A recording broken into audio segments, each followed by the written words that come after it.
কর্মসূচি আপনারা জানেন, ভারতবর্ষ এমন একটা পরিস্থিতিতে চলছে, কোভিড-19 আজকে ভারতবর্ষে আক্রান্তের সংখ্যা 6 লক্ষর উপরে চলে গেছে। প্রতিটা মানুষ আজকে ভীত। সরকার সেটাকে মোকাবিলা করার পরিবর্তে কংগ্রেসের বিরুদ্ধে কিভাবে ষড়যন্ত্র করবে, কংগ্রেসকে কিভাবে রাজনৈতিকভাবে হ্যারাস করবে সেই, এবং আপনারা দেখছেন এখন ভারতবর্ষকে চায়না কিভাবে আমাদেরকে আক্রমণ করার পরিকল্পনা নিয়েছে। ভারতবর্ষের বিভিন্ন অংশে চায়না সোলজাররা অলরেডি ঢুকে আমাদের ভারতীয় ভূখণ্ড অলরেডি দখল করে নিয়েছে। নরেন্দ্র মোদীর উচিত ছিল এখন চায়নার বিরুদ্ধে উপযুক্ত ব্যবস্থা নেওয়ার। সেখানে আমরা বলেছি কংগ্রেস দল তোমার পেছনে আছে, সারা ভারতবর্ষ তোমার পেছনে আছে, কিন্তু সেইখান থেকে মনোযোগ না দিয়ে, কারণ আমরা দেখেছি উনি চায়নার প্রতি এত নরম মনোভাব, উনি চায়নার প্রধানমন্ত্রীকে নিয়ে দোলনায় দুলেন, চায়নার প্রধানমন্ত্রী যা বলছে তাকে সমর্থন করে বক্তব্য রাখেন। আজকে দেশের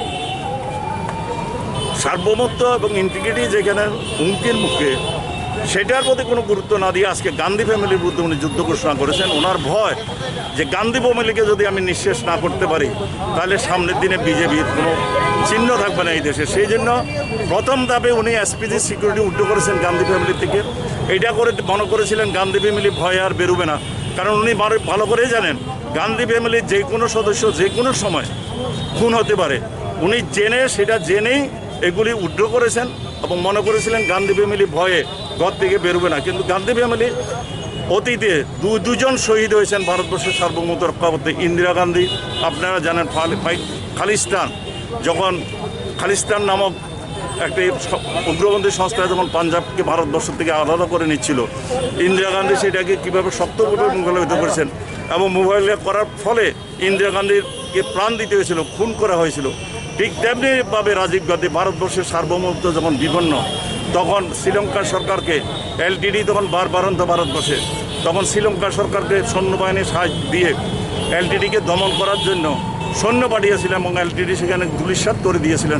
সেটা ভারতবর্ষের সার্বভৌমত্ব রক্ষার কারণ, এবং তার প্রতিহিংসা হিসাবে রাজীব গান্ধীকেও প্রাণ দিতে হয়েছিল। ইন্দিরা গান্ধী, রাজীব গান্ধী প্রাণ হারিয়েছেন অন্য কোনো কারণ, নিজস্ব ব্যক্তিগত লাভালাভ বা পার্টির কোনো লাভালাভের জন্য নয়, ভারতবর্ষের সার্বভৌমত্ব এবং ভারতবর্ষের অখণ্ডতা রক্ষা করার জন্য যেহেতু উনি ব্যবস্থা নিয়েছিলেন ওনারা সেই জন্য।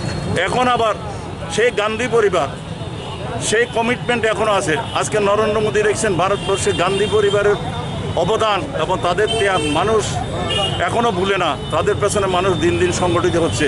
সুতরাং এটাকে দমন করতে হলে সিকিউরিটির তুলে নিতে হবে, ওদের যে বরাদ্দ ওদেরকে একটা নিরাপত্তাহীন অবস্থায় ফেলে দিতে হবে।